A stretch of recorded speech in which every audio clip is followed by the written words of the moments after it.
Humpty Dumpty. I'd like to call order the May 16th, 2017 regular meeting of the Bowling Green Board of Commissioners. I invite you to stand if you choose for Commissioner Williams as he provides invocation and then leads us in the Pledge of Allegiance. Pray with me, please.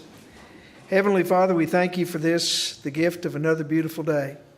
We thank you for the opportunities that you present us with. We'd ask that you be with us here this evening. Lead, guide us, and direct us as we consider the business that is brought before us. All of this we ask in your name. Amen. I pledge allegiance to the flag of the United States of America and to the republic for which it stands, one nation, under God, indivisible, with liberty and justice for all. Please call the roll. Commissioner Nash is absent. Commissioner Perigin? Here. Commissioner Williams? Here. Commissioner Denning is absent. Mayor Wilkerson? Here. On the first item we have is under City Manager comments. We have a presentation tonight. Yes, Mr. Childers will be coming up and talking about some of the plans we have for Reservoir Hill. We thought it was important to present this before you so we could have some consensus about what we want to do. Brent? Thank you, Mr. DeFebo, Mayor and Commissioners. A couple of meetings ago, I came to you to talk about the potential sale of property along Cherry Drive and Parkway Street. It should be on your screen now. So we took that out to RFP. We got one response, and I'll pull up, and I think you all have a copy of this. We got one response. The respondent was Gemini Homes, who is also currently working with the city to develop the homes on 10th Street and Park Street, right behind the NCS building at 707 East Main. So the offer is $45,000. He plans to construct 3 lots that would face Cherry Drive. So the houses would face Cherry, and he would be the builder, realtor, everything. You can see the overview of the proposed sales price and all the other players, and you can see a preliminary layout of how that lot would look, or those lots would look. And then let me scroll down here, not that way.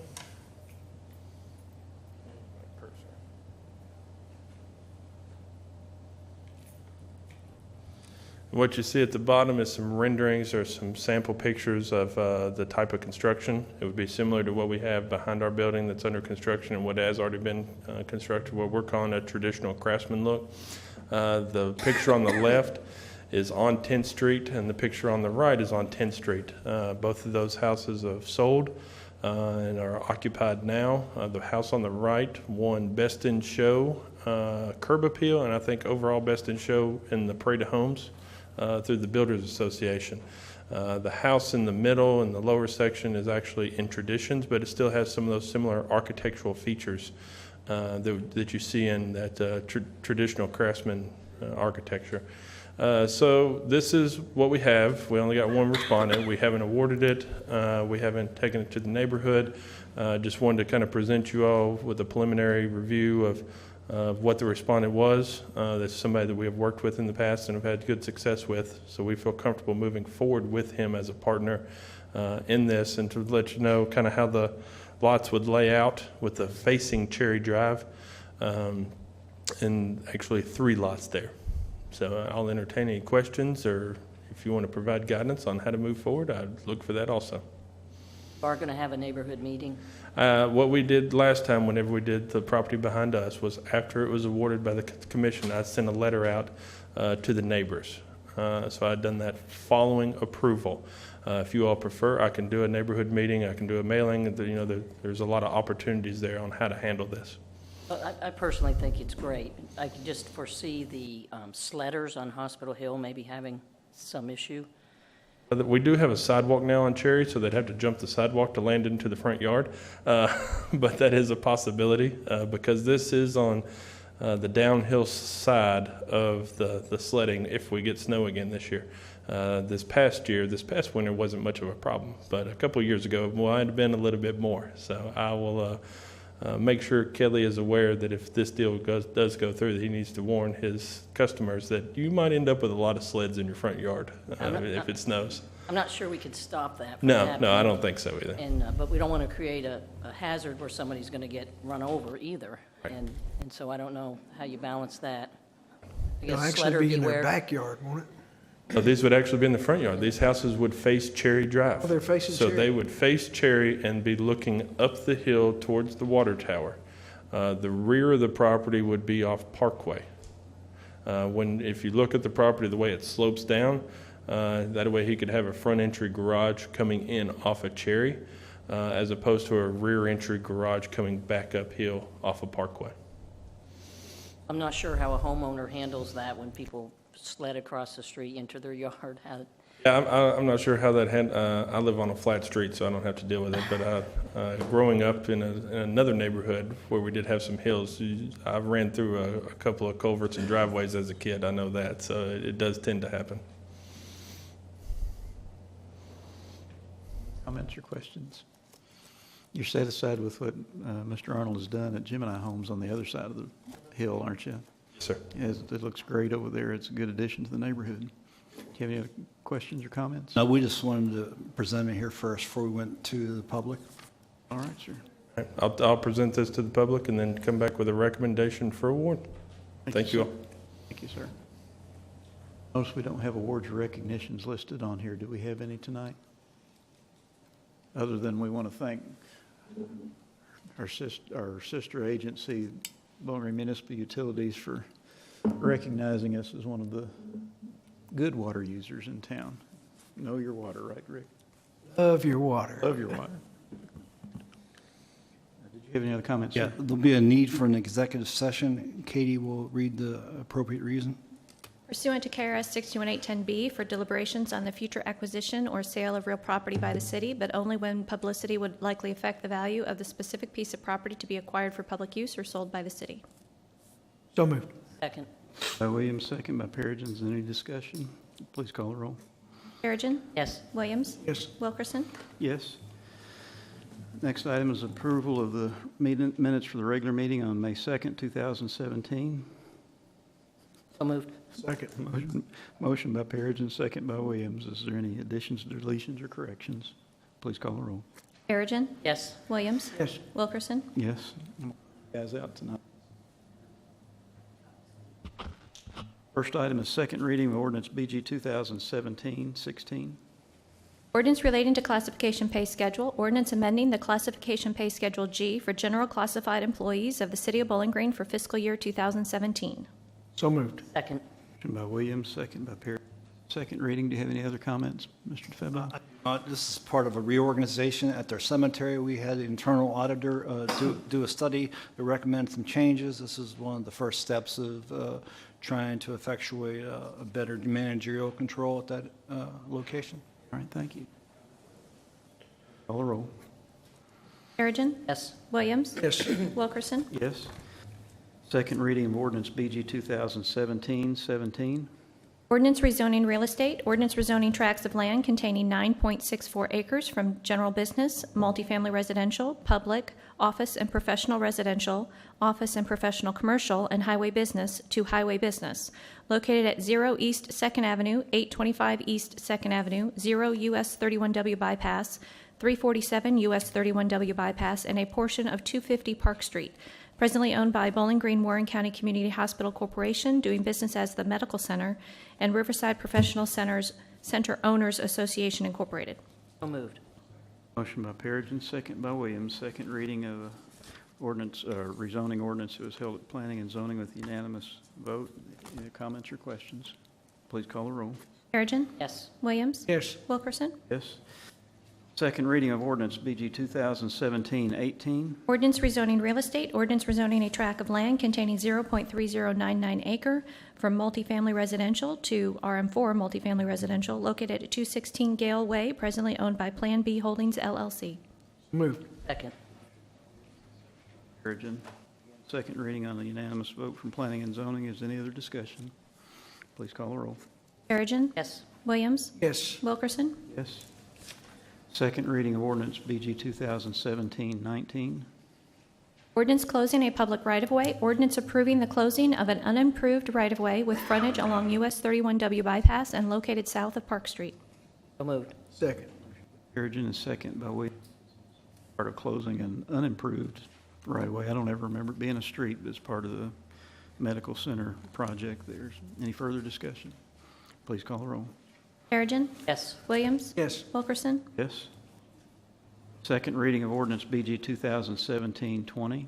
Ordinance annexing property by consent. Ordinance annexing a total of approximately 101.57 acres of property located on Lovers Lane, with property presently owned by Chandler Residential LLC and Bowling Green, Warren County Community Hospital Corporation, doing business as the Medical Center, with said territory being contiguous to existing city limits, and further approving an associated economic development annexation incentive agreement. So moved. Second. Motion by Williams, second by Perigin. Second reading of annexation. I want to thank Mr. Chandler for considering the value of being a part of the city of Bowling Green, and we thank him for that. So, any other comments? Please call the roll. Perigin. Yes. Williams. Yes. Wilkerson. Yes. Municipal Order 2017-68. Municipal order approving the career path advancement of James Kyle Goddard to the position of Operations Technician 1 in the Public Works Department. So moved. Second. Perigin, second by Williams. Mr. Febo. Thank you, Mayor. This is a long-standing program we've had in the Public Works Operations Division, where a person comes in at labor and goes through a series of what are known as books, of training books, and they result in promotion to what is known as an Operation Tech 1. Mr. Goddard has done that, and we recommend that he be acknowledged with the position of Operation Tech 1. He could not be here tonight. For his efforts to improve, make himself a better employee for us. So congratulations. Any other comments? Please call the roll. Perigin. Yes. Williams. Yes. Wilkerson. Yes. Municipal Order 2017-69. Municipal order approving the appointments of Frank Buchanan and Donald Mack McLaughlin to the Bowling Green, Warren County Military Liaison Board. Second. Motion by Williams, second by Perigin. This is a recommendation from the Military Liaison Board, and we thank Jackie Strode and Donnie Brown for their service and look forward to Frank Buchanan and Mac McLaughlin stepping in. Any comments or questions? Please call the roll. Perigin. Yes. Williams. Yes. Wilkerson. Yes. Municipal Order 2017-70. Municipal order authorizing a contract through non-competitive negotiations with DDS Engineering PLLC of Bowling Green, Kentucky for professional survey and design services for pedestrian improvements for the Neighborhood Improvement Program in Census Tract 112 in the amount of $56,600. So moved. Second. Second by Williams. Mr. Thank you, Mayor. As we all know, Brent redesigned our CBG program to what is known as Neighborhood Improvement Strategy. This coming year, we're going to be doing 7 different activities in the Neighborhood Improvement District, District 112. To get ahead of the curve, we want to hire this firm to do the design and engineering so that we can hit the ground running and not have to queue everything up. Brent is here if you have any question. We recommend approval. Questions? Please call the roll. Perigin. Yes. Williams. Yes. Wilkerson. Yes.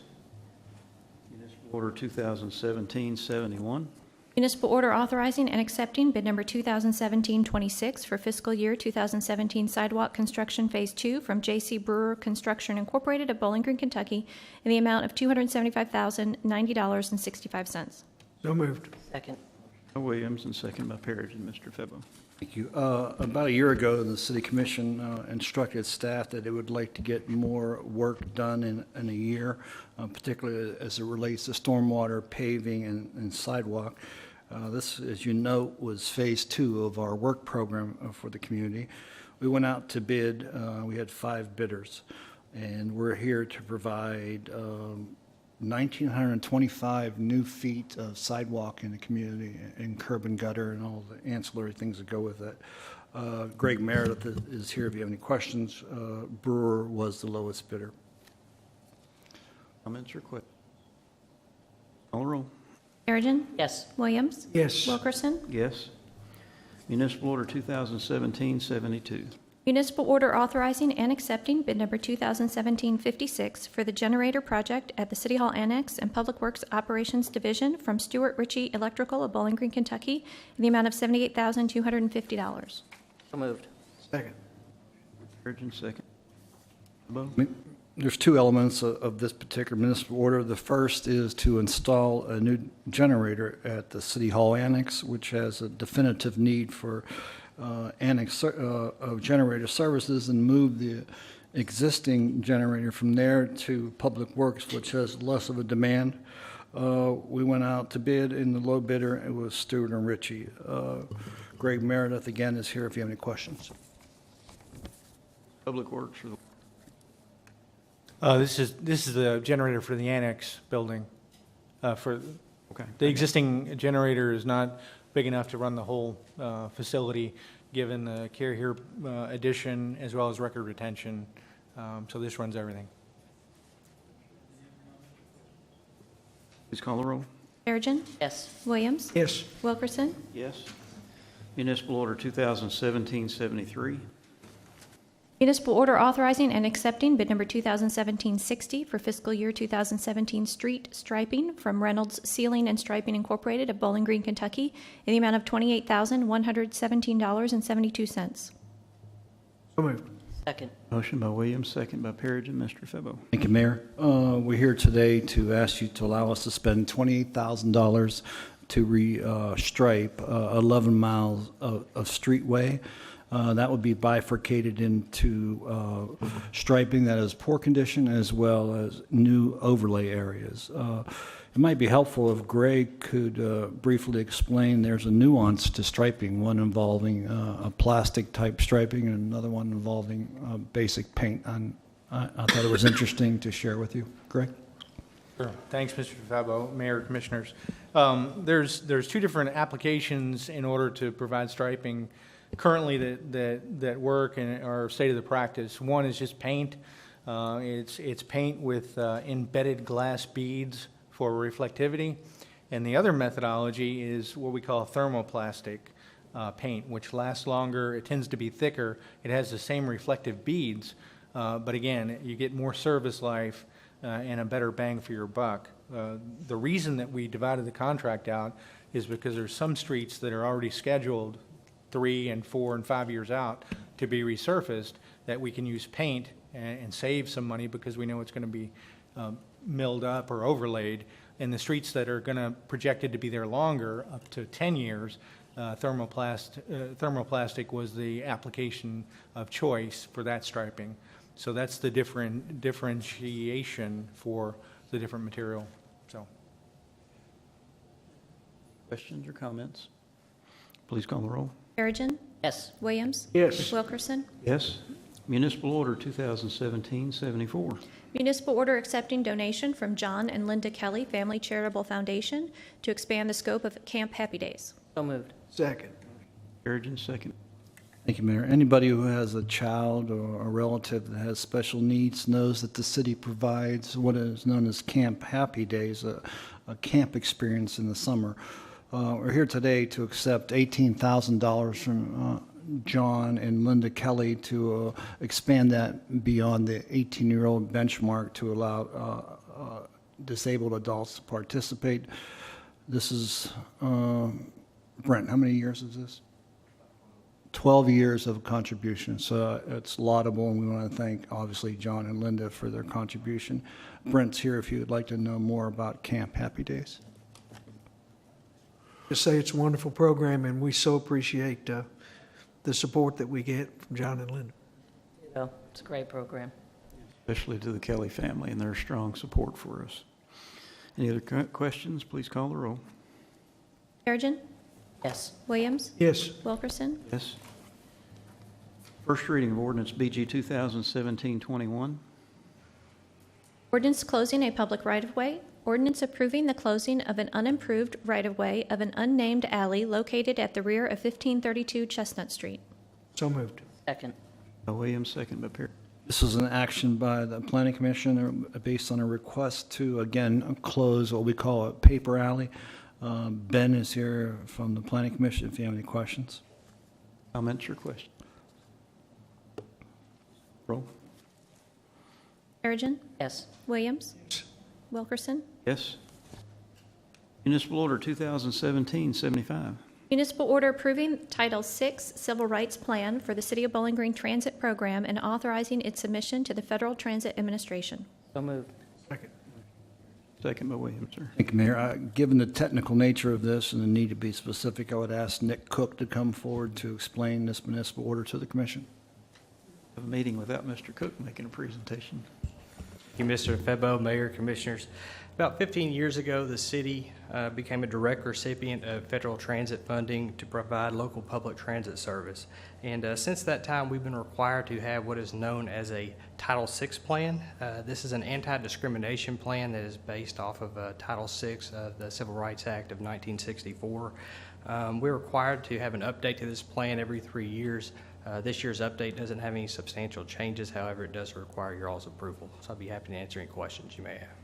Comments or questions? Thank you, Mr. Cook. Please call the roll. Perigin. Yes. Williams. Yes. Wilkerson. Yes. Municipal Order 2017-76. Municipal order authorizing the submission of a 2017 grant application to the Kentucky 911 Services Board for 911 system upgrades in the amount of $245,000. So moved. Second. By Williams, second by Perigin. As much as you'd like to hear from Doug and me, I thought it'd be important to have Ms. Bowen, our new 911 director, come on up and address you about this particular municipal order. Amelia?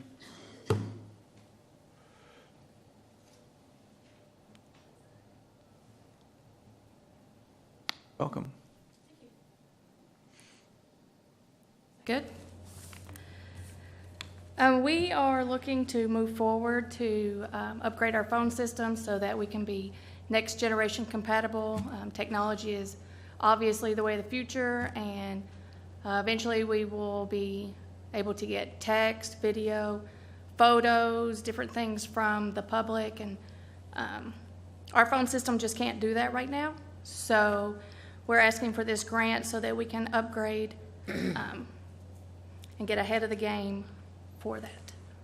The information that you get, like a text or a photo, can that be downloaded into the dispatch system, that computer, Not with our current system, but with this upgrade? going forward, yes. Okay. Yeah. That's good. So, Maybe texting a certain number, or is that something we'd advertise? How does that? the next generation standard is text to 911. So there are agencies that already have phone systems. Indiana is now, it's available in Indiana. I think there's only Davis County and one other in Kentucky, but you would text 911. So, A good chance of getting this, you think? sorry. We have a good chance of receiving this grant, 245? I think it looks very, very favorable for us. So we meet all their requirements, and I think they announce in July. Is that right? Yeah. So Thank you very much. Yes, Just sir. want to give an attaboy to Nick Cook, I think, who helped with the application, right, Nick? Broke my arm, Pat. Okay, all right. Please call the roll. Perigin. Yes. Williams. Yes. Wilkerson. Yes. Ordinance BG, first reading of ordinance BG 2017-22. Ordinance amending Code of Ordinances, ordinance amending Chapter 23, Water and Sewer, Subchapter 23-3, Sewer System of the City of Bowling Green Code of Ordinances as proposed by Bowling Green Municipal Utilities. So moved. Second. Urgent second by Will. With your courtesy, I would ask Mark Iverson to come forward to talk about not only item 16, but item 17, that both related to BGMU. Mark? Good evening, Mr.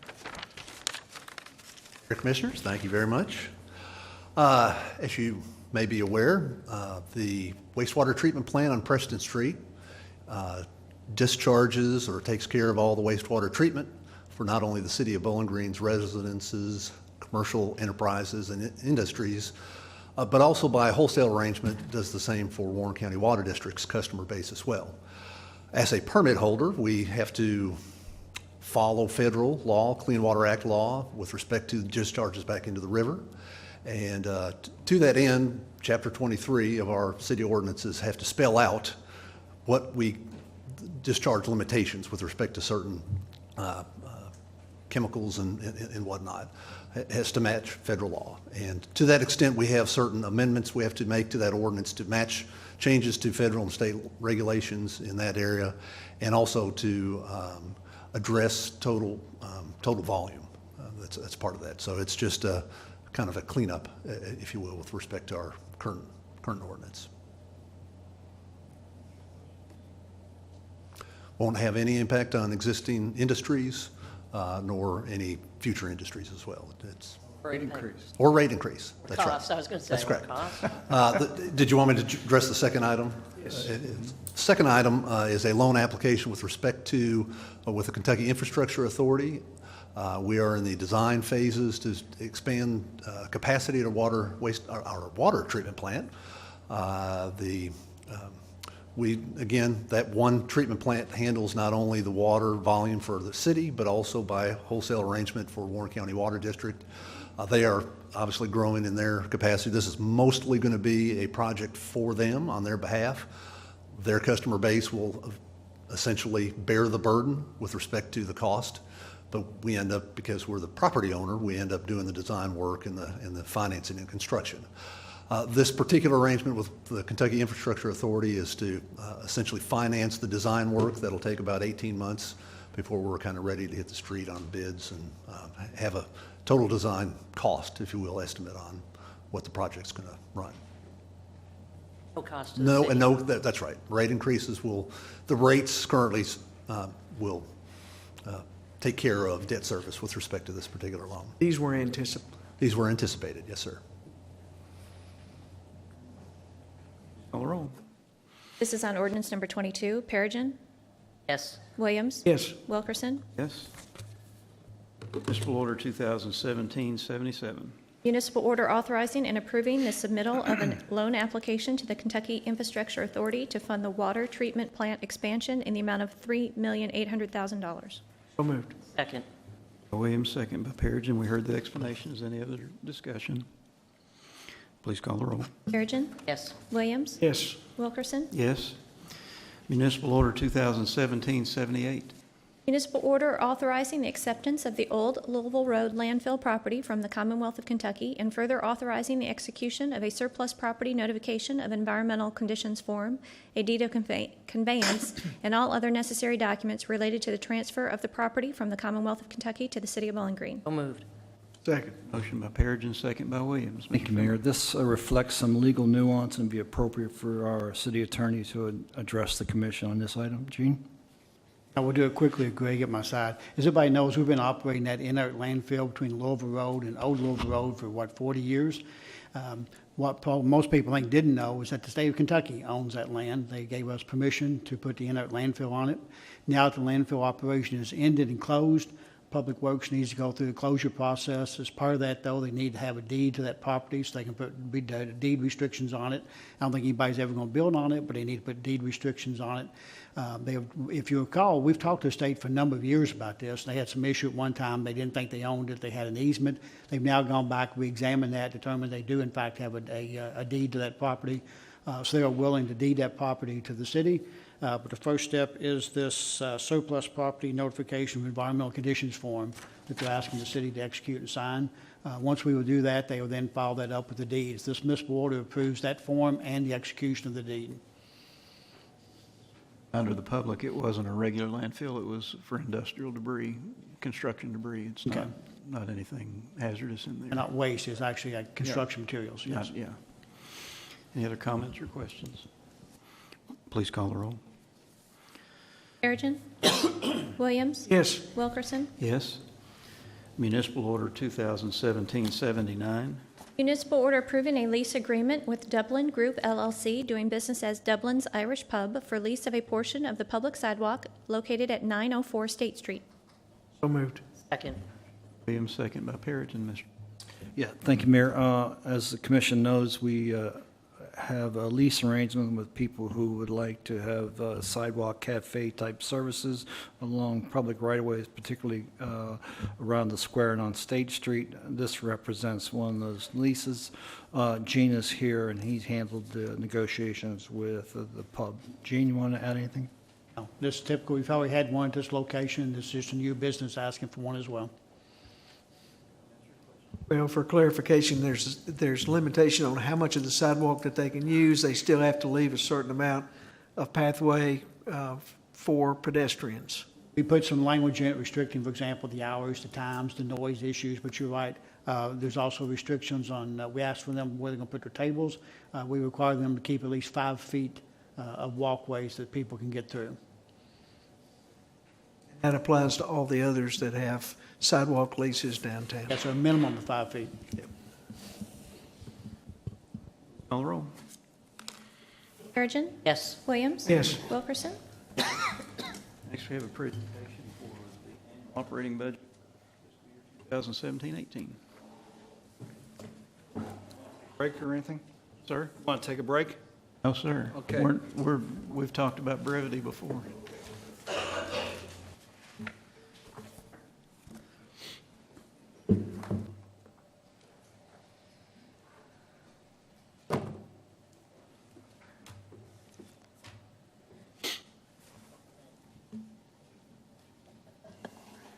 Afternoon. I'm honored again, as your city manager, to present 2017-18 city manager budget. As in the past, we use a team, can you hear me okay? We use a team approach to this, and I'd like to introduce the budget team. I participate in that. Jeff Meisel, today will be talking to you about revenue. Katie will talk to you about expenditures. Michael Grubbs will talk to you about capital and personnel. Aaron Ballou will enlighten us on debt. Katie will come back around and talk to you about contract agencies. It'd also be appropriate, I think, to thank our senior managers who are assembled here to answer any questions that you may have, as well as to thank the contract agencies who participated in this, as well as our city employee groups. There's two narratives in this budget. The first narrative is the one we're used to, the narrative of numbers. In this budget, we lay out for you a fiscal plan that tells you where we're going to get revenues and what we're going to do with it. Suffice to say, this will be the 15th straight year in which the city of Bowling Green will staff and commission will not be asking for a tax increase.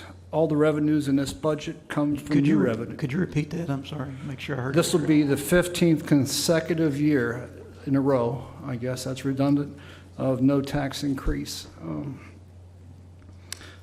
This budget uses all new revenues, so there is no deficit spending, which is a common tactic used sometime in budgeting. We used no fund balance in this budget, except for money that was saved in prior years. We are again striving to live within our means. And what's especially noticeable in this budget to the budget team is that a number of the revenues derived in this year's budget comes from the many jobs that the city has incented over the last 11 years. So that's finally coming to roost for us as we get new revenues, as well as providing jobs for the region. And we'll explain that more shortly. This budget allows us to pay our bills, put 25%, 1/4 of every dollar we receive, into savings to help for a rainy day and to keep our bond rating low. It also continues the practice of uploading funds to avoid future debt by creating an internal down payment for future projects. It increases the investment in infrastructure, especially with respect to paving. This year's paving budget is going from $2 million to $2.35 million. It's about 18%. Kate may correct me, but I think this is the third year in a row in which we have increased general fund spending for paving, which is a priority of commission. Since we have Greg's talent and our very talented Public Works Department, we're going to be looking at developing our local roads improvement program. I know we participate in the state process for future, but we thought it'd be important to look at our internal network and see what we can do to help speed traffic through city-only roads. This will be the second year of a 3-year strategy to have a truck, a plow, and a driver for all 10 routes of the community. That was one of our Achilles heel about 3 years ago for snow removal. We only had 7 or 8 of what we needed, so we made a commitment to add a new driver, a plow, and a truck, so we can have, when snow hits, we put all our resources to play at one time. We're going to continue to make improvements on the park's master plan, as well as the investment in Fountain Square. We're going to add 2 additional police officers and much-needed dispatchers. We're going to continue to reduce debt. Just a little fact.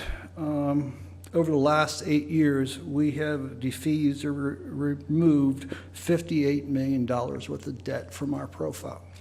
I'll say that again. In the last 8 years, we have removed or taken away $58 million of debt pressure on our budget. Thanks mostly to Jeff and his staff, we're also going to be saving money from refinancing. In 2015, for example, we saved $6 million by refinancing and reducing the cost of our money. We're also going to give employees a cost of living, as well as to purchase 2 long-needed trucks, large vehicles, through our fire improvement fund. And we're going to spend over $1 million on capital equipment, vehicles, and facility needs. That's the number side of the narrative. The other narrative is one that relates to more than just numbers and things. It's a statement of our own vision and purpose as an organization, as a city. Every year we do the annual report. It's more than just a statement of what we've done. It's also a statement of our values. In that document, we say these things, that we want to provide the best service at the lowest appropriate cost. That's not a tagline. We try to do that every day. We want to provide for this community sustained investment in our infrastructure.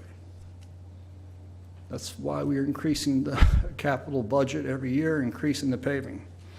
We want to partner with the private sector to increase and incent jobs that can protect our way of life. Without jobs, we don't have Bowling Green.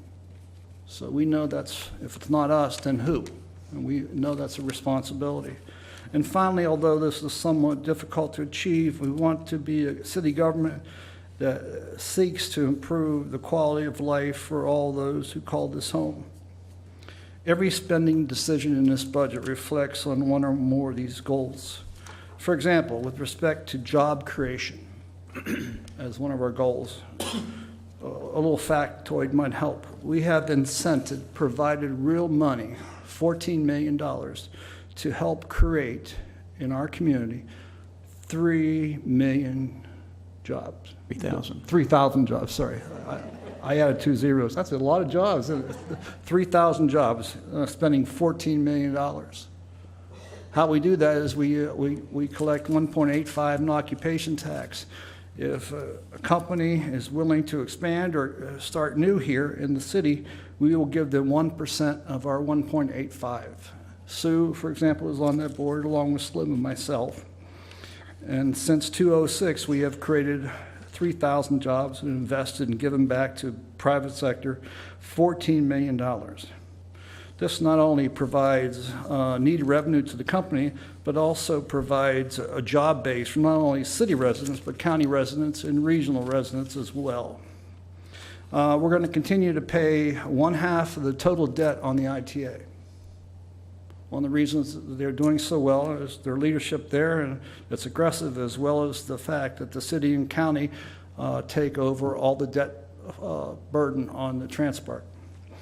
We're going to allow the ITA to continue to keep up to $1 million a year in surplus wage assessment to help them finish the Transpark and prepare for the new Transpark. We're also going to continue to be fiscal agent for the new Workforce Development Board. What's interesting to us who've worked on the budget, we've been through many different challenges. If we remember back to 2006, it was a time in which we had good prosperity. That was immediately followed by a tax decrease and immediately followed by a 4-year hard recession. We had to redefine our cost footprint, and as we are all happy to do, become a low-cost government and live within our means.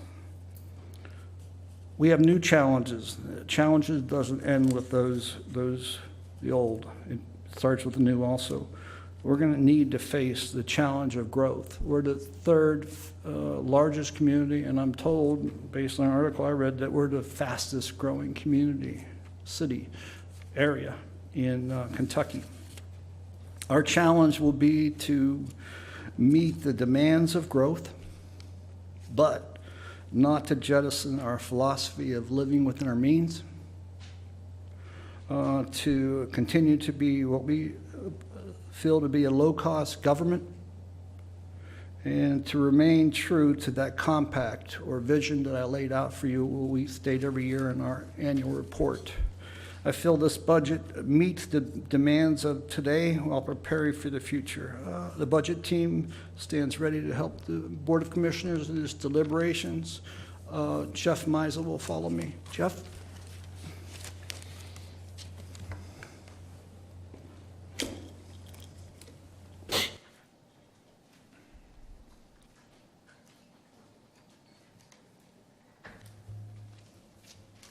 Good afternoon.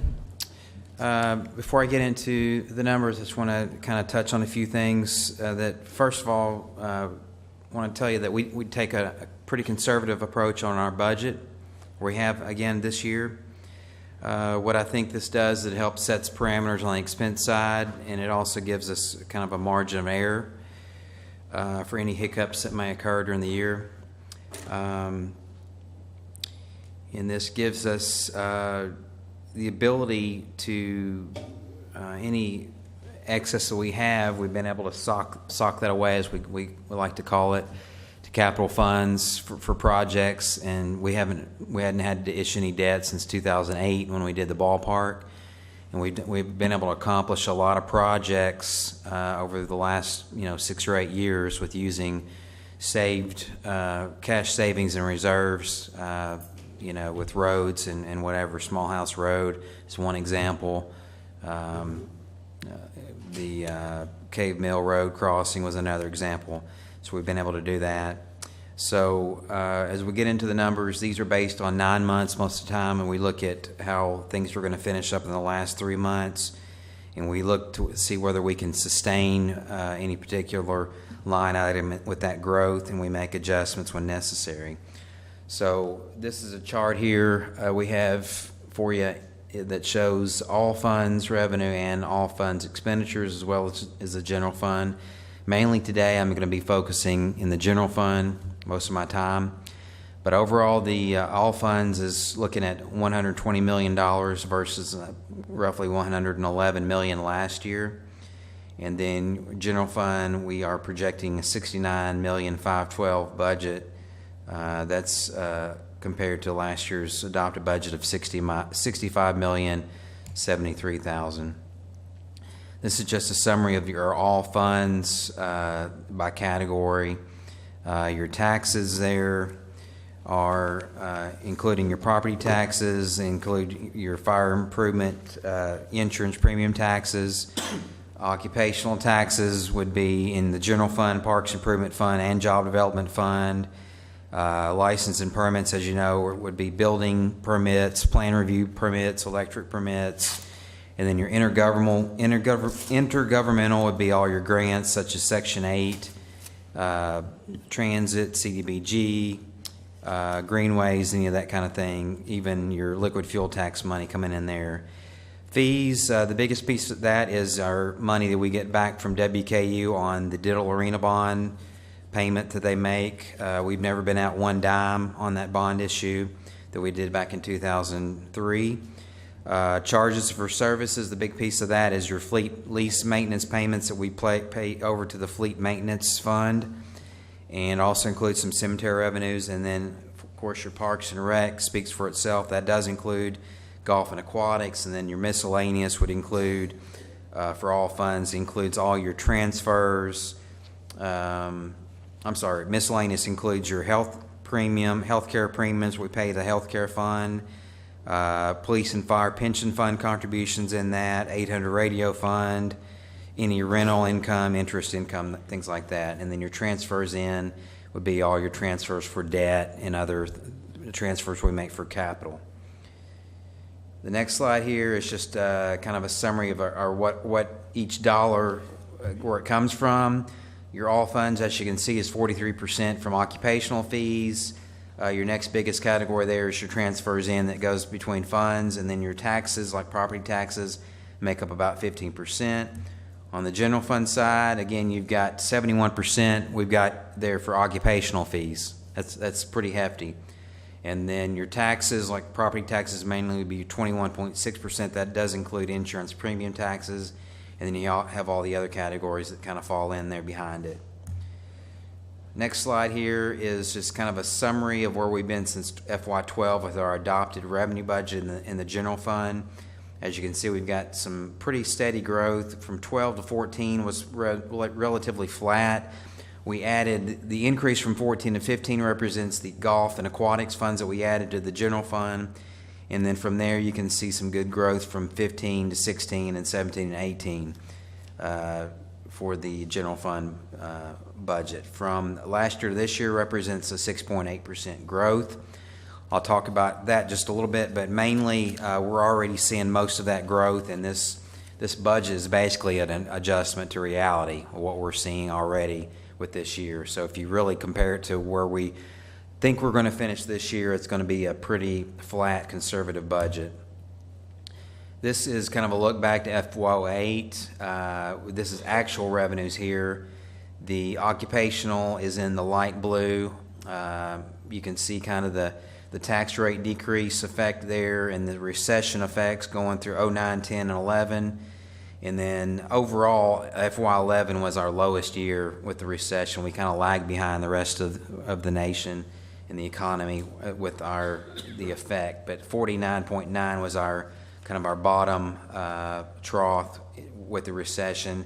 And then from there, we start climbing out of it starting in FY12. And we think we'll probably finish around $69 million, we're thinking, for this current year. Getting into the line item, the categories, property taxes, we're projecting about a 5.9% growth. That includes real, personal, motor vehicle, franchise, telecommunications tax. Property tax, we got a preliminary estimate from PVA that showed that we're going to get about a 6.8% overall growth on our assessment. That's new and existing. And so we're looking at a $671,000 increase in the property tax budget overall. The other taxes there include your insurance premium tax, which it's going to be pretty flat compared to what we think we're going to finish at this year. Next couple of categories, our biggest revenue source there, occupational fees. We're going to show, we're projecting about a $3.6 million adjustment to budget from last year. As I mentioned, most of this growth is already occurring this year, and we think we're going to finish pretty close to 40, probably 48.5 million for this year for occupational fees. That's been a pretty steady growth number all year long. As you can see in my bullets that I send out monthly, we've ranged anywhere from 5 to 7% growth most of the year. Thankfully, that's from a lot of the new jobs that have come in. Some of those jobs that we did incentivize haven't started their credits yet, so we might see a slight adjustment in the next coming years as those credits, those incentives get activated on the state side, and those companies start taking a little bit of credit back. But I think we'll be fine with all the other growth that's going on with occupational. License and permits is mainly your building permits. We saw a little dip this year in those because we had such a monster year last year with everything going on at the Trans Park, with Castellium, with Bill Stein, if I'm saying that right, Bill Stein. So we adjusted those down just a little bit this year with the building and electric permits. Plan review fees was the biggest one. We adjusted it down about $90,000. We think that'll be more on target coming in the coming year. Grants, the only really grants we have now in the general fund would be some assistance we have from the county for soccer complex debt that's still outstanding, and then we have some assistance on the depot debt that's still outstanding for another year or two. All the other grants have been placed in special revenue funds. Next slide is charges for services. That's your cemetery, school tax, collection fees. That's really going to be pretty flat compared to this year. Same thing for Parks and Rec. We kind of adjusted that down just a little bit for, I think, some of it was in general fund or regular parks. A little bit of it was in golf, but we think this is a pretty realistic projection for Parks and Rec going into FY18 at just slightly over $2 million. That's all parks, golf, and aquatics included in that number. Miscellaneous is like stuff like interest, rental, sale of real estate and equipment. We've done really well. Kudos to Marilyn Perigin for the surplus items we've been selling each year ourselves on Gov Deals and other routes. That's done really well. We increased that budget, I think, roughly $20,000. Other things like parking tickets, judgments and settlements, contributions, they're all in this number, and we've adjusted up about $107,000 compared to last year's budget. But again, the transfers in, that number there is the transfer we make for the Heartland Development Area revenues that go to golf. That $598,000, that's grown about $20,000 from last year. That's it in a nutshell. This is just another overall summary for the general fund showing the $6.8% adjustment from last year's adopted to the project for the recommended FY18 revenue budget.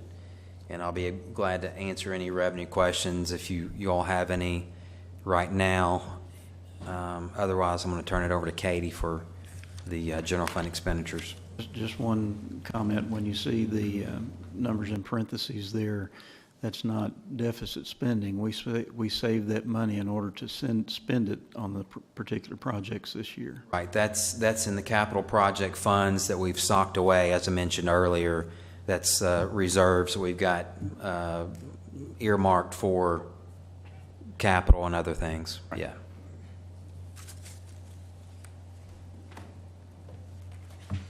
Okay, I'm going to turn our attention to expenditures. We propose to adjust the all funds budget by about $2.1 million. And again, as mentioned, it's previously saved money. This is not dipping into fund balance in order just to dip into fund balance. We previously saved this money mostly for capital projects and then some anticipated increases in our healthcare fund. This is the fourth consecutive year that we are not proposing to use any general fund balance. The FY17 adjusted expenditures include carryovers for projects and open POs from the previous year, and we will again have that going into next year.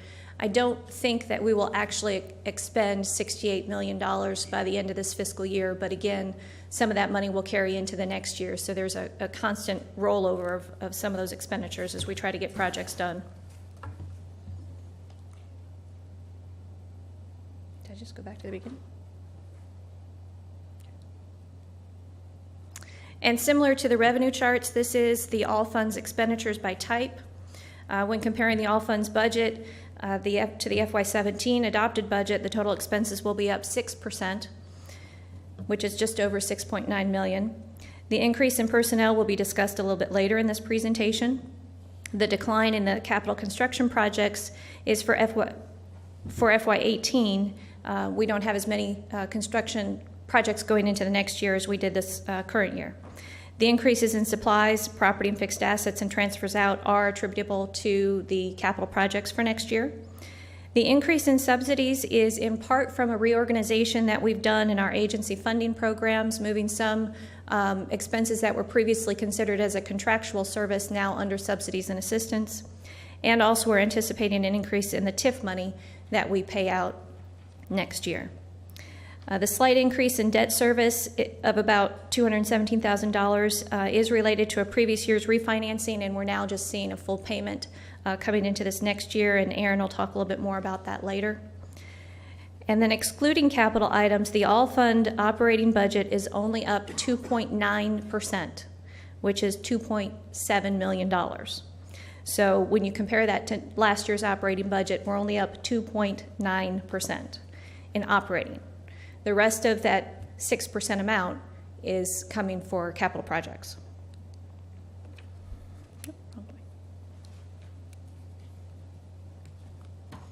Again, similar to a revenue chart, this is the expense side. As you see in the pie chart, public safety expenditures make up 29% of the all funds budget, with transfers out and debt picking up about 26%, and then the rest of the departments combined make up 45%. On the general fund side, again, public safety represents 38% of the budget.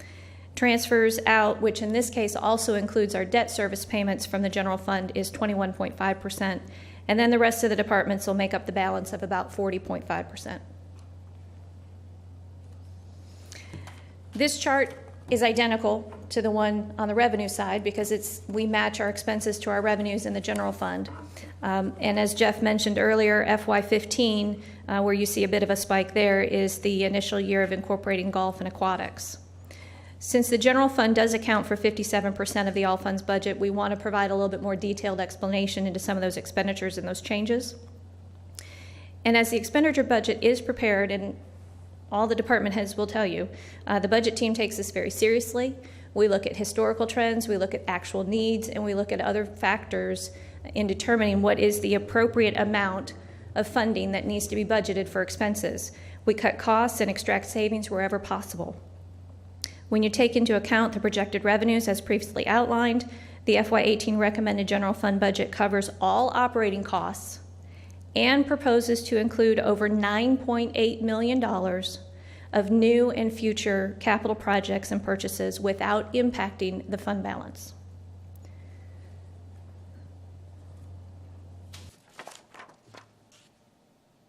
As you can see too, part of this increase, obviously, we've been able to ramp up our capital improvement program over the last few years. With personnel expenses making up over half of the budget, this chart reflects how modest the actual increases, these are actual expenditures for the past years, in our personnel.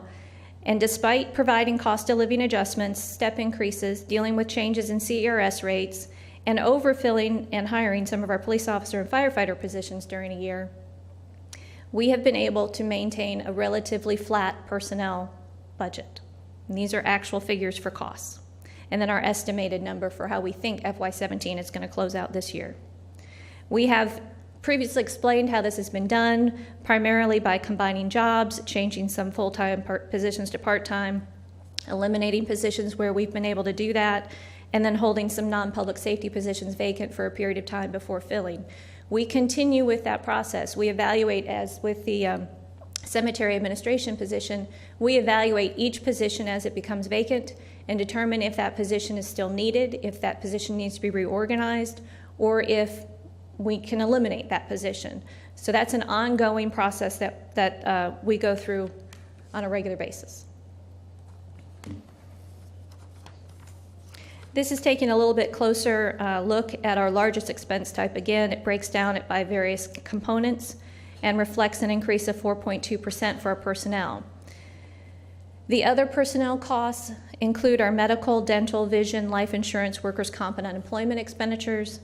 And then total other benefits includes our tuition reimbursement program, our cell phone reimbursement, or cell phone stipend reimbursement program, and our EMT recertification reimbursement program.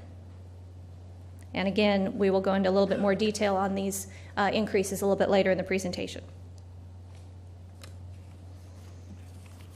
Increases in costs for police and fire promotional testing, utilities at several of our locations where we've been expanding some of our programs and services, expanding city-issued telephones to patrol officers, providing some additional elective special education for police, and adding additional money to the budget for advertising in order to incent more applicants and continue our efforts for diversification. We've also increases in software maintenance. We've added some additional banking fees because we're doing more online, offering more online services and payments to be available. And so there are additional credit card transaction fees associated with that. We're also enhancing online reporting services for our police department, so an individual can report online if they've had a break-in in their home or some theft. They'll be able to do this online. It's a new program, and I'm sure the police department will go into some more information on that a little bit later in the year as it gets up and going. We're also investing in some additional forensic investigation software in the police department, and all of these things, the net increase is attributable in this contractual line item of about 5.9%. The purchase of additional public safety items for police training and investigations and other technological related equipment purchases will account for the modest increase there into the supply line. And then the decline in the fixed assets is from fewer capital equipment purchases proposed for next year as compared to the current year.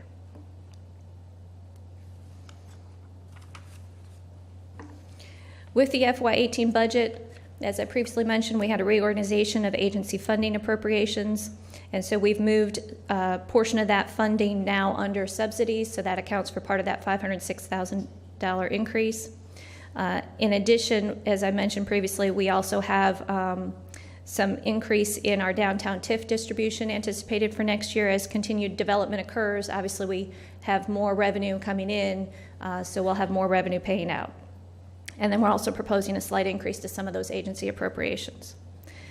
The amount of funds set aside to cover unforeseen expenses, also known as our contingency, during the year is proposed to be increased to equal approximately 1% of the general fund budget. And this is included in the miscellaneous line item. And then the increase in transfers out is directly related to our proposed capital improvement program for the fiscal year 2018. As Mr. DeFebo had mentioned, we are increasing our additional funding toward the annual street overlay project. We put $800,000 of general fund money in it last year. We're going to add another $550,000 of that next year. So we'll have $1.35 million of general fund money going into the street overlay program. So a total of over $2.1 million will be in that program next year. We are continuing efforts to replace outdated and obsolete equipment in Parks and Public Works. We're continuing to address items in the Parks Master Plan, and to support capital projects for stormwater mitigation, our Small House Road Improvement Project, including adding new sidewalks and then technology enhancements. And then we're planning for future capital improvements. So all of the transfers out are increases in that are associated with capital projects. This is the operating budget for the general fund. Again, we're excluding capital. And so our operating budget is only up $2.7 million, or 4.7%. And over half of this increase is related to our personnel, our proposed changes in personnel, our cost of living adjustment, step increases, the CERS rate increases, and then other personnel changes that we're proposing. So as you can see, we've, for the most part, remained at about a 2 to 3% increase for our operating budget on an annual basis. Again, in FY15, we added in aquatics and golf, so that's why there's a big spike between 14 and 15. But for the most part, we've tried to maintain about a 2 to 3% increase in operating budget. Aaron Ballou will now outline debt service requirements and the projected fund balance for next year and summarize the total recommended expenditures.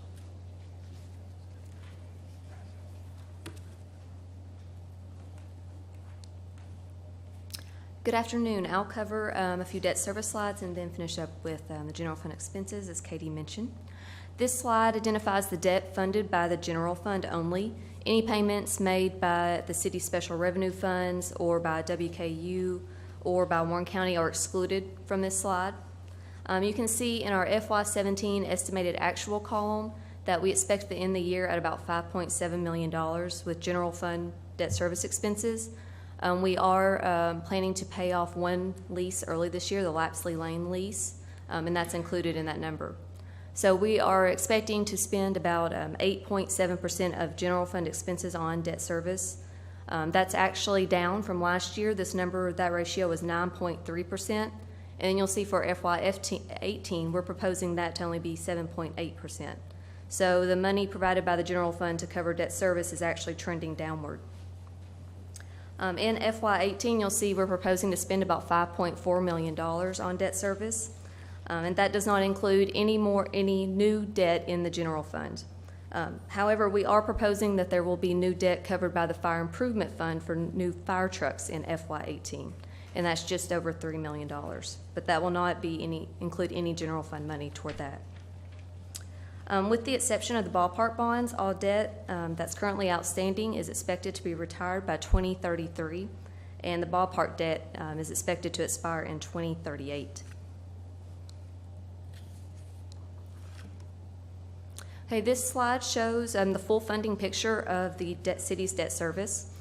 We just talked about the general fund. That's 44.7% of the debt service comes from the general fund. And this year, as we said, that's $5.4 million in FY18. The next largest slice of this pie is reimbursements. That's money that comes from WKU and Warren County. That's 32%, and in FY18, that's equal to $3.9 million. The next slice is the special revenue funds. That's the city's fire improvement fund and job development fund. That is about 17.1%, and next year that's $2.1 million.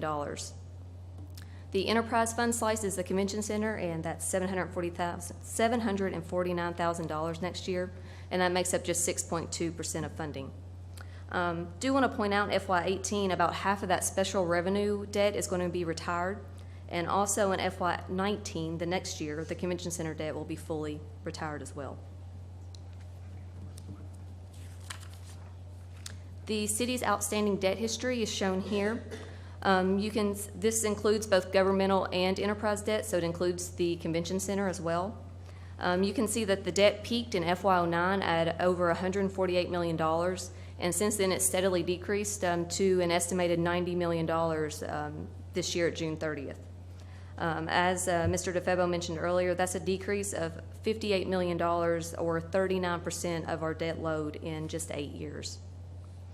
This has been accomplished by making the regularly scheduled principal payments every year. We've avoided issuing any new debt these last 8 years, 10 years, and we've also retired debt early when possible, as we're doing with the Lapsley lease this year. Okay, beginning in FY18, we are projecting a beginning fund balance of about $25.1 million. This is based on staff projections and forecasts of revenue and expenditures. So we'll start with the $25 million, and then we deduct that committed fund balance that Mr. DeFebo mentioned earlier. That's 25% of our proposed FY18 general fund revenues. That's an increase of about $1.1 million of the current balance. And that's available to help us cover any shortfalls we may experience with collections of the occupational tax revenues. It's by far our largest revenue source, so if anything were to happen, we would have this reserve balance to fall back on. As you remember, last year we increased this to 25% of the revenue budget. Before that, it was just 20%. And as was mentioned earlier, this does help us keep our credit ratings high, so it helps us borrow debt cheaper or refinance debt at a cheaper interest rate. That assigned fund balance, the negative $3 million, that is our projected amount of purchase orders we expect to be outstanding at the end of the year, plus any approved projects that are carried from FY17 to 18. So anything that's included in there will have to be approved either by the assistant city manager or through finance at the end of the year. So that leaves us with a balance of about $4.8 million as an unassigned fund balance in FY18, and that'll be available for any major event that may occur, any large infrastructure repair, or any other significant thing that we may need to use budget for that's not anticipated right now.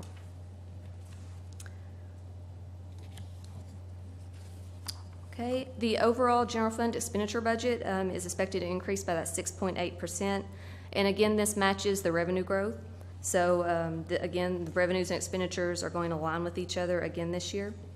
The increase over the FY17 budget is primarily in that personnel and the expenditure and transfer out line items. Mike will talk more about the personnel in a second, and as Katie mentioned, the miscellaneous and transfer out line item mostly has as a result of increased transfers to capital project funds and for street paving. And to close, we'll go over the expenditure pie charts by type. So you can see all funds, personal expenses is of course the largest slice of this pie. For FY18, we're proposing that it'll be 34.2% of all funds expenses. This is a large number, but actually last year it was larger. Last year it was 34.9%. So even though the personnel budget is increasing, relative to all expenses, it's a smaller piece of this pie. And the same for the general fund. Again, this is a much larger number. In the general fund, personnel services makes up 55.1% of the FY18 budget. But again, last year in the general fund, it was 56.5%. So it's a large number, but still is decreasing relative to all other expenses. And I will hand it off to Mike now. He will talk about personnel recommendations and the capital improvement program in more detail. Thank you, Erin. Good afternoon. First, talk about personnel services and our recommendations for the next year. This pertains to our wages and also the workforce complement benefits and any other changes that we're recommending in the new budget. The total cost of the general fund for all these recommendations is $1.64 million. The significance of this chart compares our largest revenue source, which is occupational fees, with our largest expenditure type, which is personnel. If you look at FY 2010, when we were in the recession, our personnel costs actually exceeded our largest revenue source. Look to the next year, our personnel costs are something like $4.2 million less than the occupational fee. And that obviously turnaround in 8 years is what provides additional money for capital as well as for other increased programs and services. A recommendation on the COLA for this coming year is 2.1%.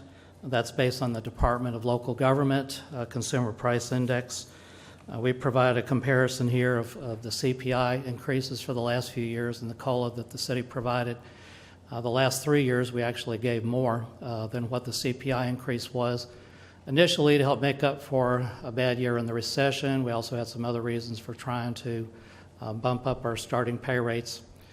But again, this year, 2.1% COLA is what's recommended for our full-time personnel.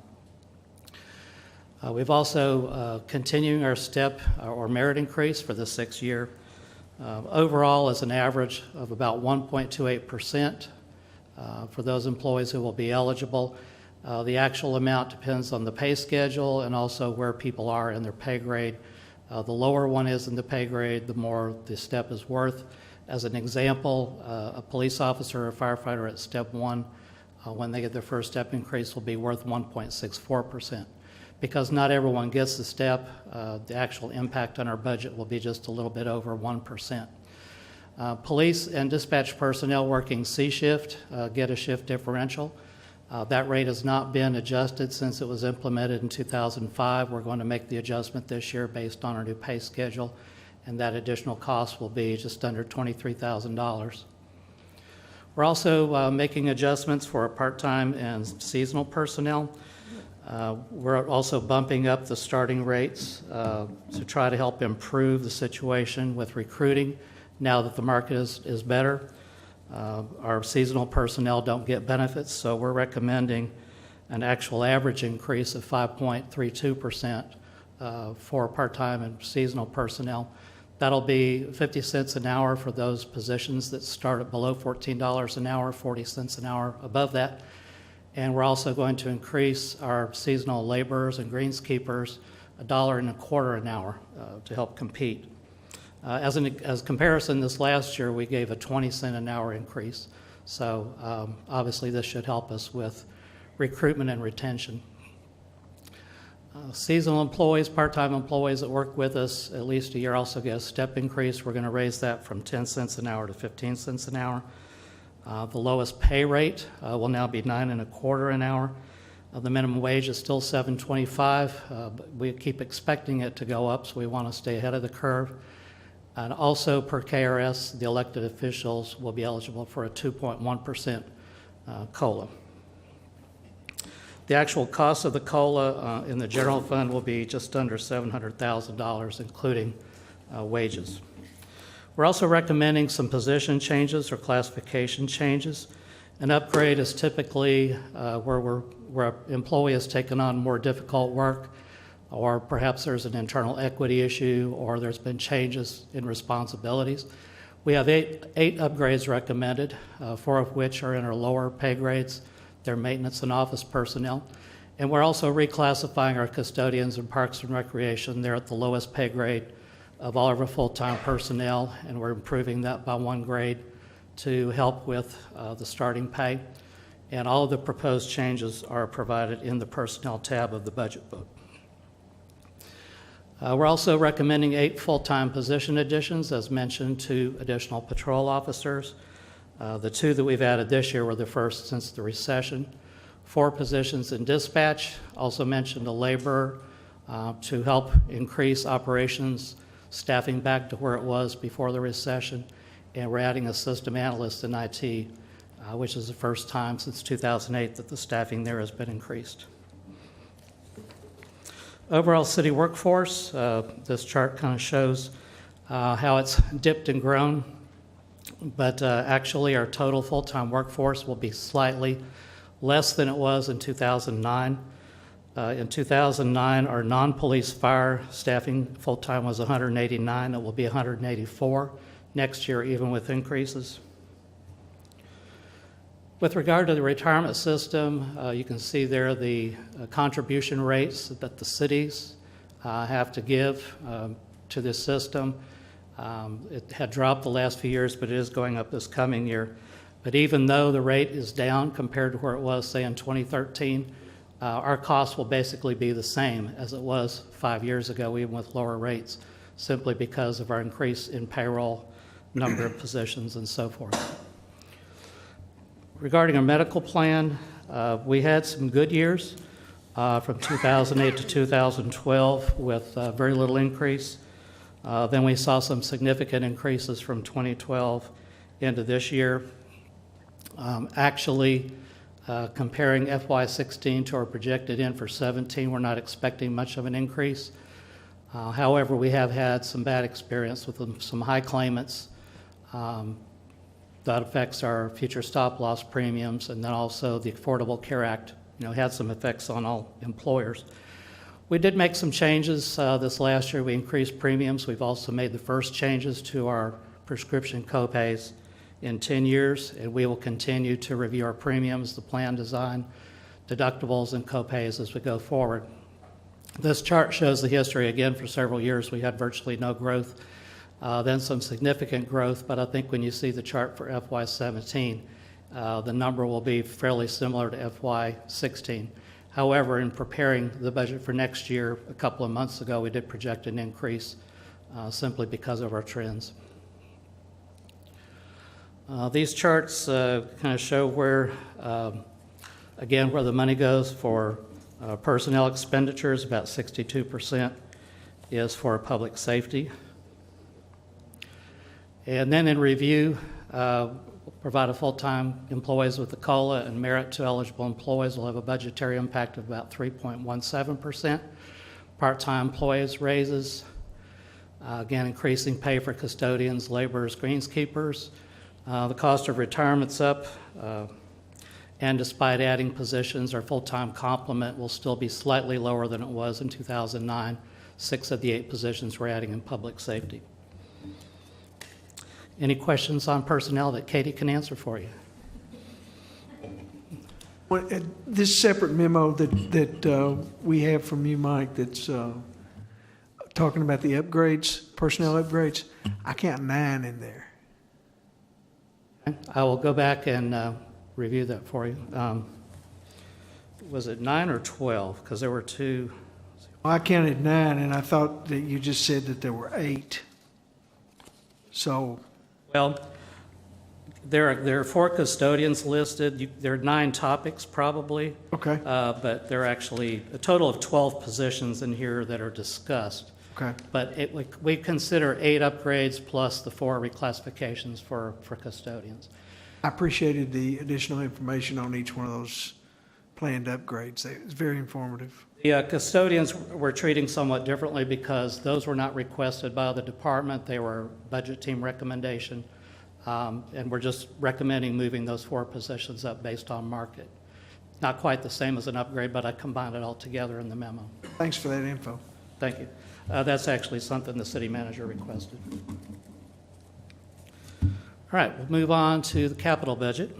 The CIP is our annual plan for public facilities infrastructure. It includes costs, sources of revenues, debt service. CIP or capital project is typically $25,000 or a grouping of like equipment. This chart compares several recent years along with 2007, which was kind of our high water mark. You can see that our total capital budget in 2007 was $33.4 million. Our low point was just 3 years later during the recession at $15.4 million. As previously mentioned, that year we had no capital budget funded by the general fund, and our debt service was 80% of the capital budget that year. We're now at $29.7 million this year, not quite our overall high, but certainly the highest in several years. Debt service continues to decline. The general fund capital budget, excluding debt, will be $8.4 million. And this will be the first time in a while that capital represents about 60% of our total budget, with debt being the other 40%. We try to categorize the capital projects according to the Commission's strategic plan goals. Excluding debt, we're working with $17.6 million. Community livability is about $2.8 million. Traffic and roads, $4.8 million. Technology improvements, $1.5 million. And then municipal facilities and equipment, $8.4 million. Community livability, again, some projects already mentioned. The new sidewalk program utilizing only city tax money. Since we started this in fiscal year 2008, the city will have constructed or have pending 14.3 miles of sidewalks. We're also continuing to do existing sidewalk reconstruction. We have a multi-year program on Butler Way near Dishman McGinnis. Stormwater mitigation, $500,000. Again, the city has committed over $4 million of local tax dollars to stormwater mitigation since the May 2010 storm and flooding. Parks and Recreation, over $1.1 million. Refurbishing the multi-use court at Lampkin Park. A new park at Shake Rag, which will have trees, green space, an art wall along the alley. Replacing playgrounds at Covington Woods and Lampkin, and replacing the shelter and enlarging the parking lot at Pedigo. And also the Bowling Green Reinvestment Area, the Neighborhood Improvement Program, and NCS, $625,000. The previous project was in the Chestnut bypass Fairview 14th Avenue area, the new target area for the next 3 years. Old Barren River Road to Old Morgantown Road, Normal View west of the city limits. This coming year, we'll use $425,000 of block grant money, matched with $200,000 of city funds. They'll work with the neighborhood to determine projects, but that can be streets, sidewalks, parks, other safety improvements in the neighborhood. Moving on to improve traffic flow. Again, the resurfacing program already mentioned. City funding being increased. We think for the first time we'll put more city money in than state money. And these funds can be used to resurface over 23 miles of roads, assuming normal conditions. Small House Road Project. When all is said and done, probably we'll spend over $6 million of local tax dollars to improve Small House from Campbell Lane up to Highland Way. We're now working in the second year of phase 2. We'll be starting with property acquisition and utilities and start construction. Then downtown improvements over 2 years, we expect to put $2 million into improving walkability, streets, public infrastructure in the downtown area, and connecting Fountain Square Park and Circus Square Park in a more inviting way. Moving on to technology improvements, over $1.5 million. $800,000 of which is in our IT department, and that's mostly to replace and upgrade equipment and software.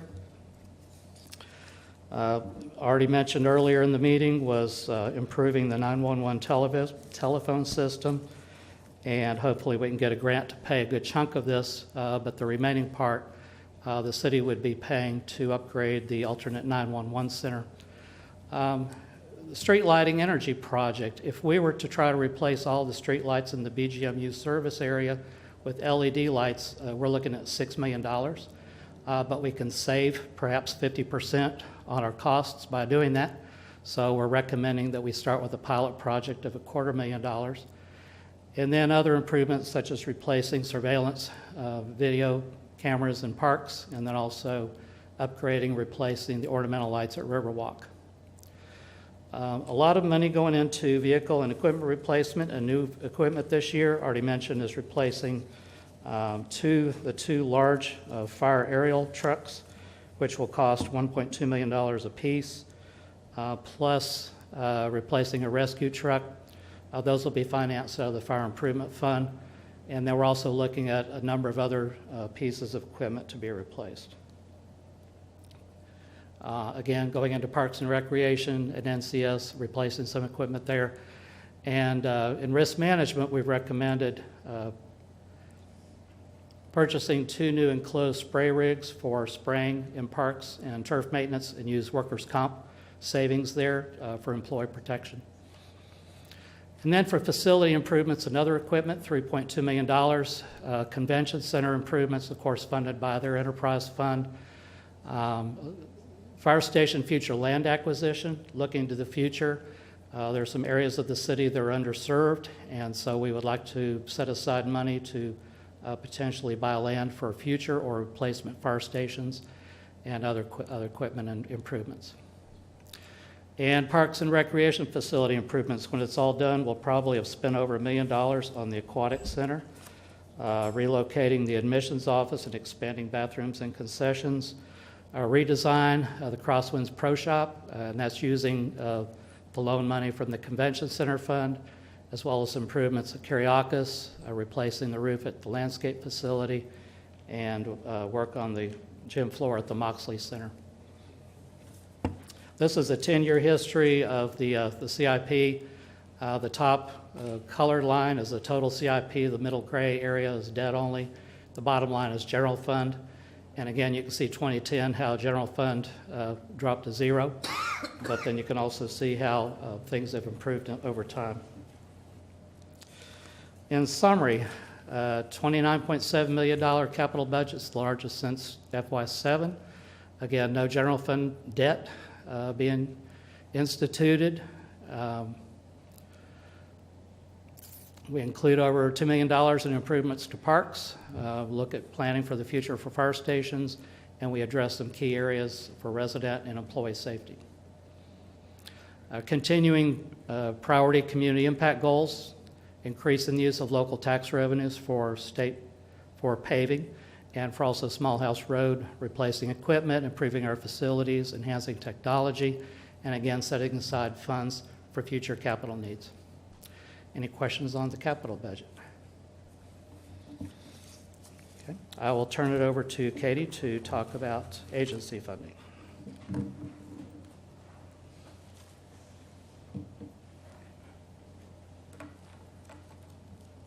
Over the past several years, as you can see by the chart above, we have significantly reduced agency funding.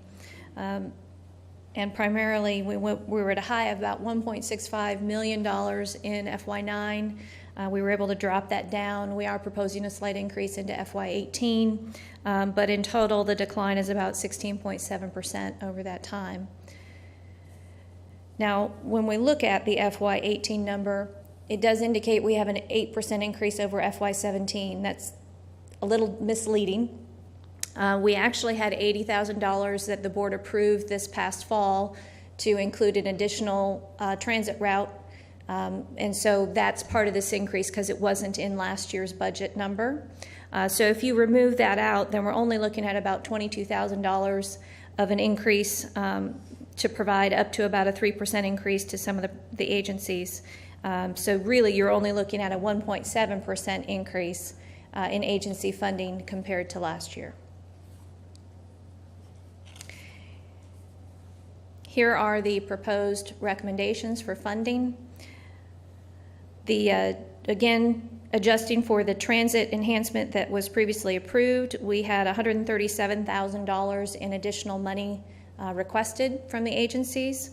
We are only proposing to present 16% of that amount for increases, and so again, it's about a 3% increase for 5 agencies that requested additional funding. And again, those are identified on the chart. Ultimately, it's the Board of Commissioners' decision as to how much each agency does receive, and we will present a separate action to the board at the second meeting in June for your consideration regarding this recommendation. Any questions? Okay. We have a few other items that are also included as part of our agency funding program.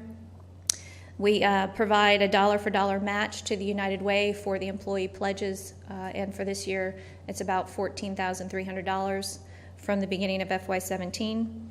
We also provide $10,000 annually to emergency management for improvement of our outdoor warning system within the city limits. And then we have funding that we provide to the airport as part of a grant match or part of their capital improvements. We're not proposing to add any additional funding to that this next year. We've already got $43,000 that we've had set aside from previous budget years, which has not been spent yet. I do understand they're going to be presenting us with a request for some payout for grant matches soon, but I don't think we're going to exhaust that entire amount, so we'll just carry forward any additional funding at the end of this year. And if we need to provide some additional funding, obviously we can look at our contingency budget if that becomes necessary. And then the total agency funding represents about 2% of the general fund budget and has represented 2% of the general fund budget for the last several years. We try to keep within about that 2% mark line. Any questions? Okay. The budget team extends its appreciation to Laura Harris for providing our graphics this year, and also to Sean Weeks for assisting with our revenue forecasting. And at this point, it concludes our presentation on the budget for FY18. And if you have any questions, we'd be glad to answer those. And if not, are there any questions? Comments or questions? Appreciate having this material out for a week or so for us to have it for our leisure reading over the last several days. So we had opportunity to examine. I think I have 3 notebooks up here worth of material, and you know me, I read them, so I appreciate having that information. I do want to compliment you. Obviously, tell us what our schedule is for budget from there. Well, if there's no changes, at this point, any issues that we need to make any adjustments to, I'll finalize the budget documents, and we'll have an ordinance ready for first reading at the June 6th meeting. Second reading would be at the second meeting in June so that we can have it adopted and in effect July 1st.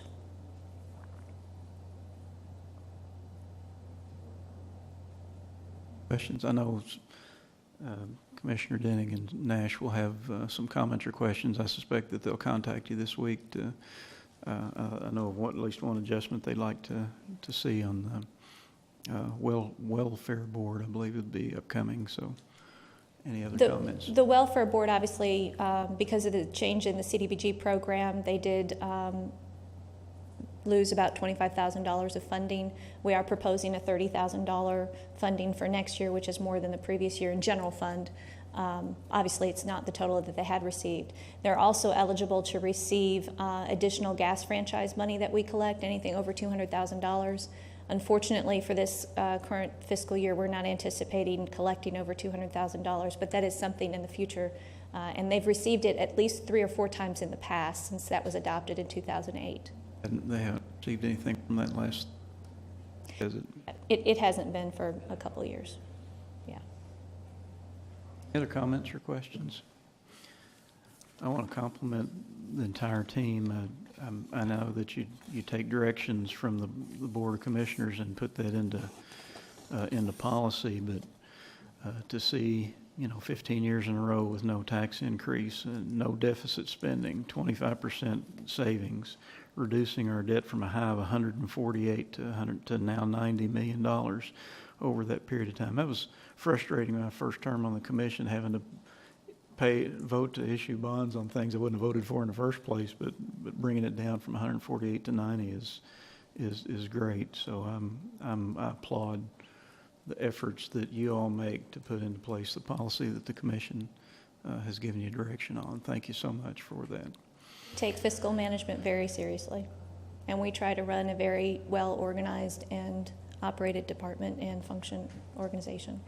It's shown because what's the first item in our thing is a Distinguished Budget Presentation Award. Appreciate that. It's a few years in a row, isn't it? It's the fifth consecutive under this new program that Aaron had set up for us a few years ago, where we've put together our budget summary. We do have that. It will be available on our website once it is adopted and approved, and we get all of the updates reflected in there. We will post that on the website for the public. We've got several past years available on the website now. Again, we make it available. We'll have a copy downstairs if anybody wants to review it. And at any point, if anyone has questions or wants to get copies of any information, we will certainly provide that also to the public.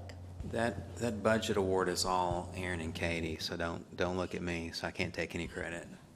I do know that we have copies of the requests that each of the agencies made to us, and where there's a difference, are we going to be able to clearly see what was cut from that request to what's now in the proposal? We took a macro approach. We felt it wasn't appropriate for us to get into micro and line items. Because if that's the case, then they should be departments. So we just took a point of view from, we weren't managing their line items and making decisions about pay raises or expenditures, but just took a macro approach, allowing you to vet that out and decide what you want to do with those agencies. We put a level playing field. And we will provide this chart. It shows exactly what each agency has requested and what is the actual recommendation, so you can see the differences there. I can see the differences. So what's going on here with the Welfare Center is CDBG funding was They lost that CDBG money. they're asking Yes. to instead of have the CDBG, whatever, have that come out of our general fund. Correct. Yes, we had been out of the general fund giving them nearly $30,000 a year, and then they were getting the additional $22,000 to $25,000 out of the Community Development Block Grant Program. And so that's why they're asking for the $54,000 moving forward. They want to make themselves whole again, obviously, from that loss. And again, as Mr. DeFebo explained, we were only proposing a 3% increase on their FY17 general fund money. So any changes to that would be up to the Board of Commissioners. That's okay. We don't want to get into the... We don't manage their organizations, we help fund them. If there is a consensus, I'm not asking necessarily for you to make that known at the moment, but if there is a consensus on increase to that, I would appreciate a heads up, and we can go ahead and provide that within the next item that you'll consider as part of the agency appropriation municipal order, so we don't have to amend it from the floor or any of those options, but certainly you have that ability to do as well. Take care of that. Okay. Comments or questions? All right. To thank you for your continued support for our program, and we took into consideration last year your comments, Commissioner Williams, about trying to get all of our colors to match up for the same type of revenue versus the same type of expenditure. So I hope that was helpful this year. Glad you're able to accommodate the one commissioner. Sorry, Bruce. They're all one color. Colorblind. All right, thank you so much, Katie. Appreciate it, Mike, Aaron, Jeff, Kevin.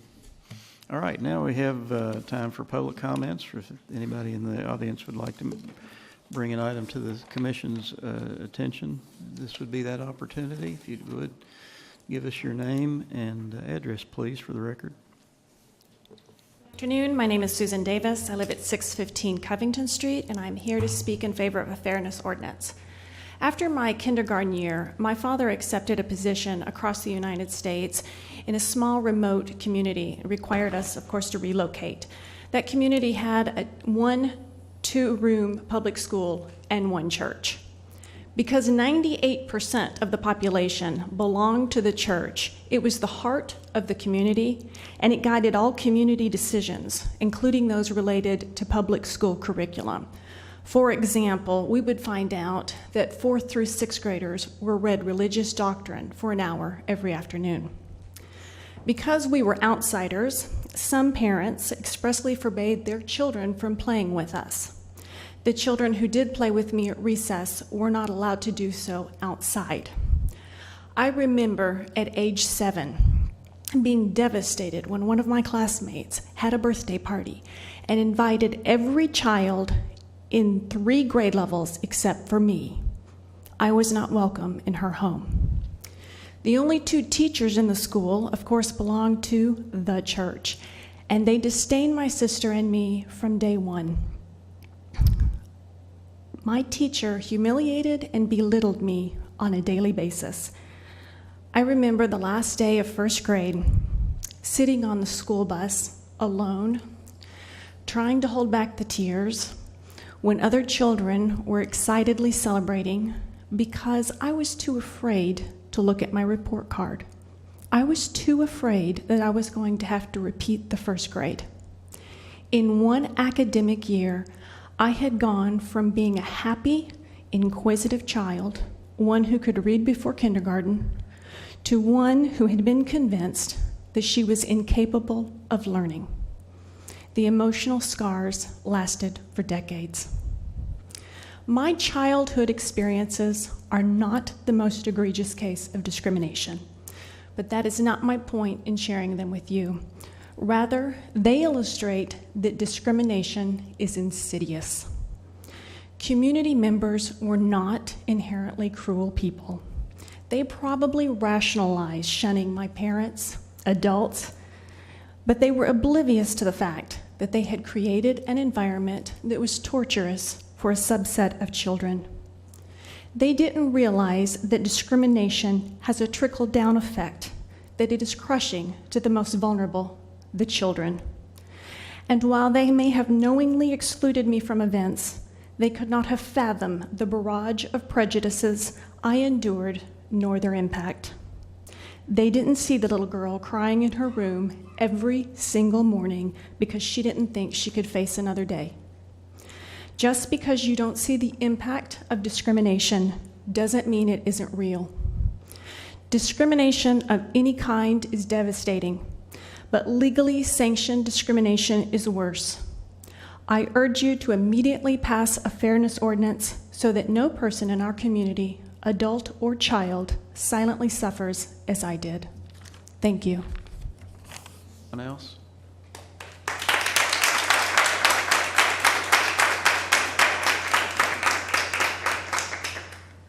Okay, my name is Jennifer Rowland. I ran for city commissioner, if you remember that.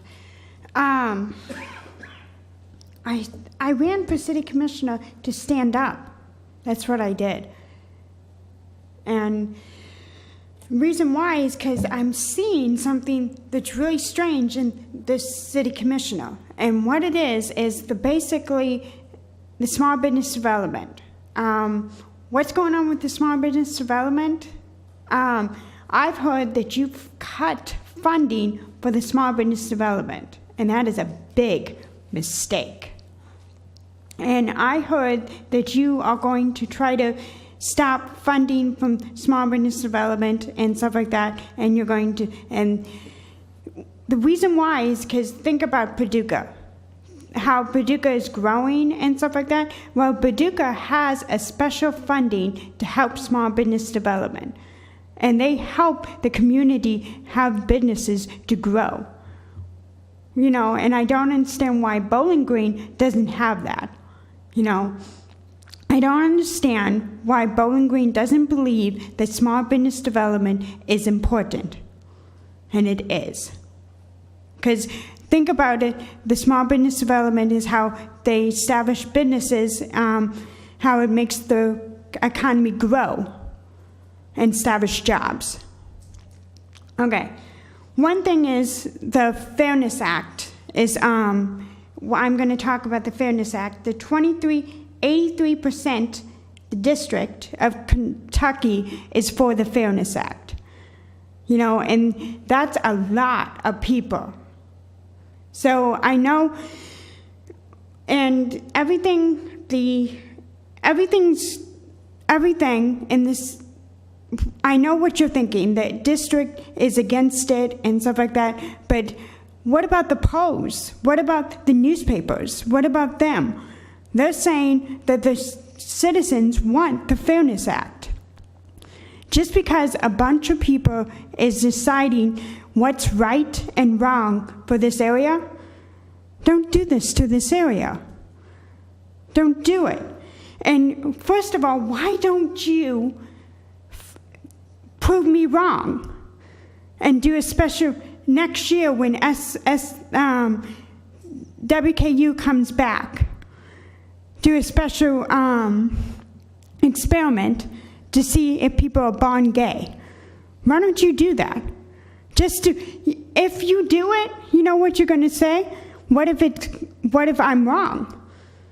And then you'll say once and for all that, hey, we're right. Wouldn't you want to say that we're right? Time is up, Ms. Jennifer. Thank you. Is anyone else?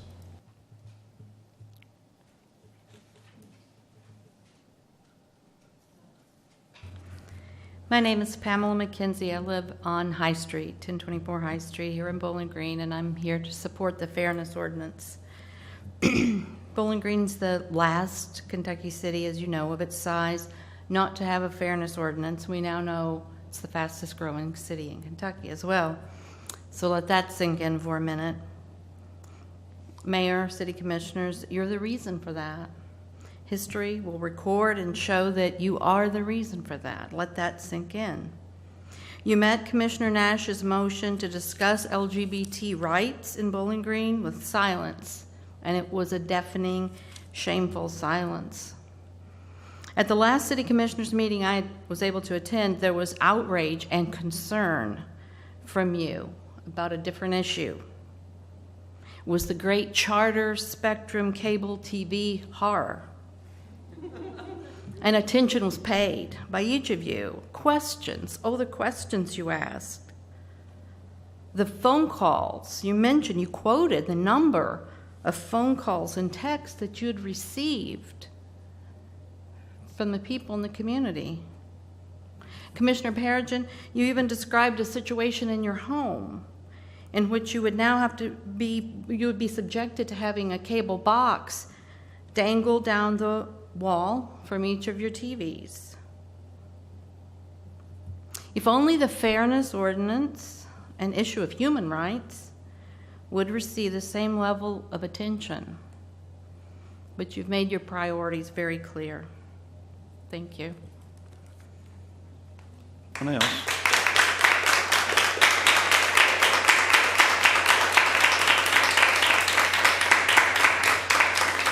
Anyone else? Okay, that'll be the last item on our agenda. Our next scheduled meeting is June 6th, Tuesday, 2017. Look forward to seeing you then. Thank you very much.